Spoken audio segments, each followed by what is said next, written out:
So good. Everybody got quiet suddenly. Perfect timing.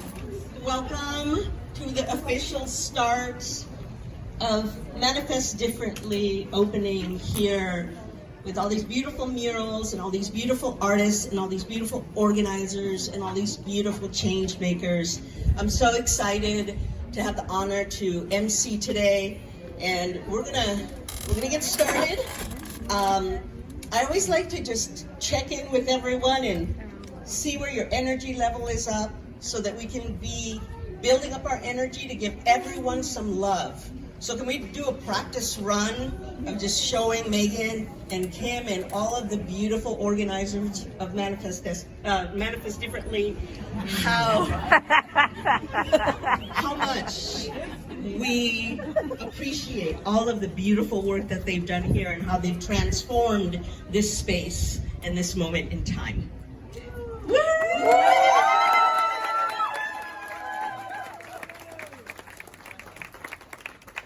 And welcome to all of you. Thank you for coming and honoring, making this moment so special.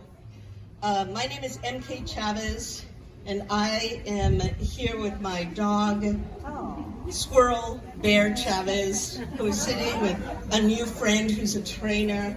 So please come up and introduce yourselves to us.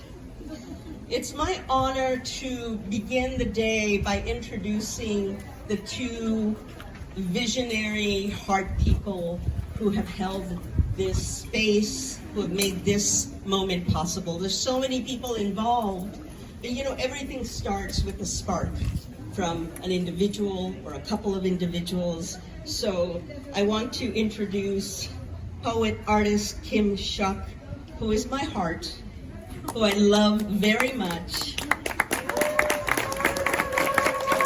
I want to acknowledge her the work that she's done in this moment here for this project, but I also want to acknowledge Kim for being one of our most active community change makers.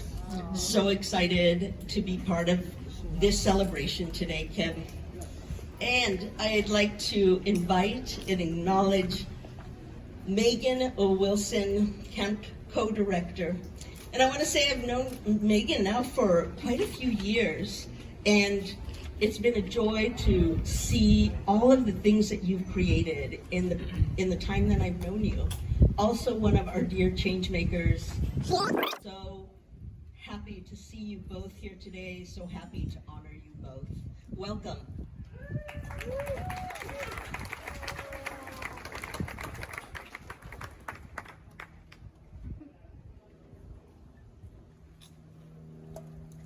Thank you so much, MK.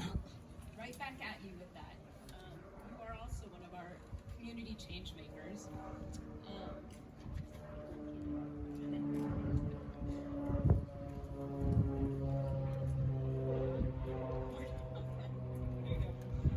Thank you. We are getting off to a little slow start here today, but that's the way Clarion rolls. So welcome to Clarion Mural Project. Our mission is to support and produce socially engaged and aesthetically innovative art, public art, locally and globally as a grassroots artist-run organization based in San Francisco's Mission District. And CAMP is the leading organization for Manifest Differently that we're here to celebrate today. As we know, every project has an origin story.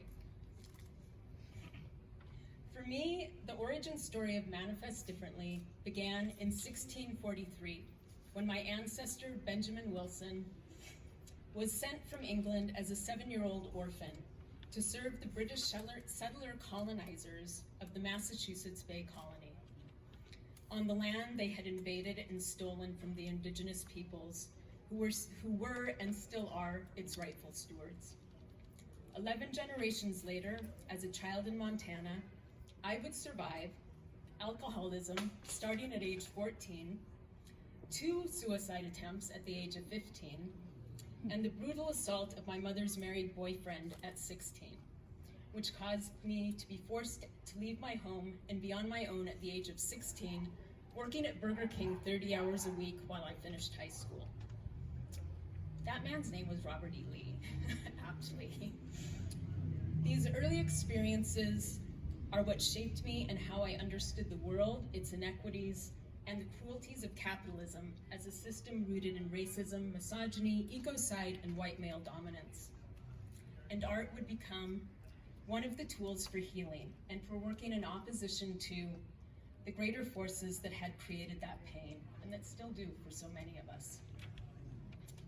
During COVID, as I grieved the death of my mother, I spent time looking more closely into our family's history, which includes my ancestors who became early members of the Mormon Church and migrated west by wagon train, spreading disease as they moved. My grandfather would go on to leave the Mormon Church as a result of the lies and hypocrisy he experienced. Throughout my family's history, the themes of generational violence, trauma, and addiction came up again and again, as did the resistance and resilience, like that of my grandfather and myself. It was at this time during COVID when Shuck and I were working on a different project, and we began talking about the history of this country and the ethos it evolved from, which is one of conquest and control, of violence, expropriation, ecocide, dehumanization, and erasure. It's what John O'Sullivan glorified in 1845 through the phrase manifest destiny, when he was writing about the ongoing dispute with Britain over boundaries and the right of the United States to claim Oregon. However, his words had much deeper implications and assumptions about the morality, divinity, freedom, and presumed superiority of a white America. We are now witnessing the impacts of this belief system in the devastation it's spread around the globe through its complete carelessness and disregard for anything that is not tied to a profit motive. And it was from there that we began developing Manifest Differently, and that we began looking to community and the power of community. As a result, we have a powerful group of 19 visual artists, media and visual artists, 19 poets, and to support them, we have a historian and 5 humanities advisors and 7 presenting sites, which you can read about in the program or on our website, our new website, manifestdifferently.org. And as we know, it takes a powerful group of, as we know, it takes a huge team to make something like this happen. And I want to take a moment to acknowledge some of the folks who've made this possible and for whom we are so grateful and inspired. First and foremost, I want to say thank you to you, to my collaborator, Kim, for going on this crazy adventure with me together. And thank you to our core organizing team, Clarion Barami, project coordinator and assistant curator, Clarion.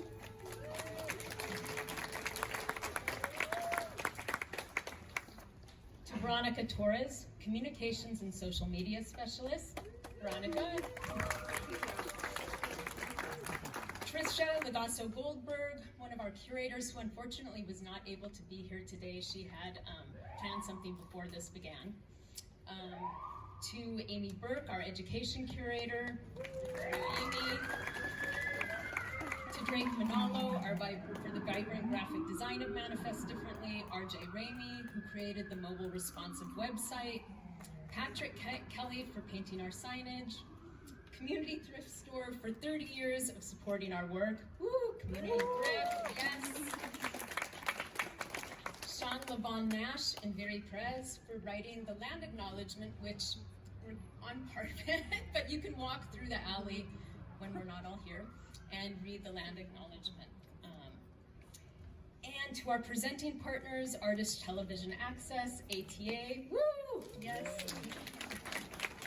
Minnesota Street Project, the San Francisco Public Library, Book Castle, and the Beat Museum.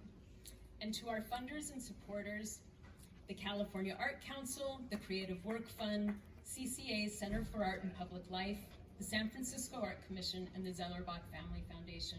Without them, we would not be here today. Thank you. And last of all, as I sit before many, many Native peoples here and matriarchs here, I just have to say how deeply sorry I am for the pain that my family has caused you all. So,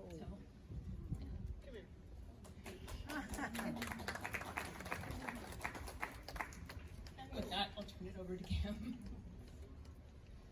I have a bad habit of not writing down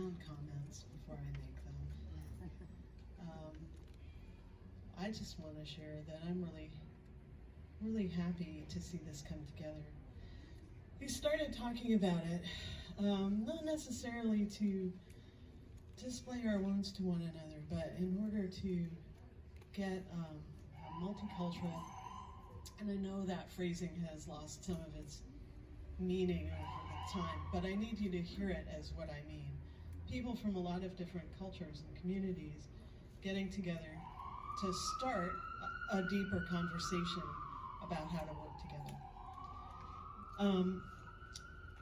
I'm from a mixed family. My mother was actually born a couple blocks from here at St. Mary of Help, and her parents met at the Polish Hall, which is off that way. So I am literally from here, right here. My father is from northeastern Oklahoma, part of the removed Cherokee Nation, and they met on Market Street in a story that's really great. Corner me sometime, I'll tell it to you. And I grew up in this place. And I didn't know until 2 years ago that a lot of people didn't know that Native women are subject to the levels of violence that we are. I thought everybody knew it and just wasn't doing anything. And finding out that people didn't know made me want to start some conversations between folks so that I could find out what other people were going through that I didn't know about. Because we're under all these pressures all the time, all these stresses, and we tend to start to focus on our own stuff and not realize there's a bigger system that's causing all of it, and that together we sort of outnumber the problem. But first we have to learn how to be gentle with one another. So this project was to create, for me, a start on some of that communication and to make something beautiful. And I think we have. There are 10 new murals on the alley. There are a lot of great poems coming out of this project. You won't hear all of them today, but there are a lot of them. And I'm just really glad to share this moment with all of you. Because I was sitting here the other day feeling like I was sitting in the center of a Venn diagram of prayers. And that was a pretty powerful feeling. So thank you. I am also tasked with giving the verbal land acknowledgement, which is hilarious in some ways. But my people are from 3,000 cultures east of here, so I figured it was kind of okay, because I am not on my homeland either. But I don't want to do the out-of-the-box land acknowledgement that we're all getting used to ignoring at the beginning of events. And everybody laughed, so I know I'm not wrong. I want you to think about what a land acknowledgement really is. It's a recognition of an entire biome that people evolved with, that everyone has a responsibility to everyone else, and we are prevented at this time from meeting our responsibilities in many cases. And that is a huge wound. So I just want you to understand, those of you who don't get this already, I'm translating here, that we are on the unceded land of the Ramaytush Ohlone. And because we are here, in many cases, they are prevented from meeting their sacred obligations to place and neighbor. And that's what the land acknowledgement's really about. It's not just another thing that we hear at the beginning of an event. I thank you so much for being here.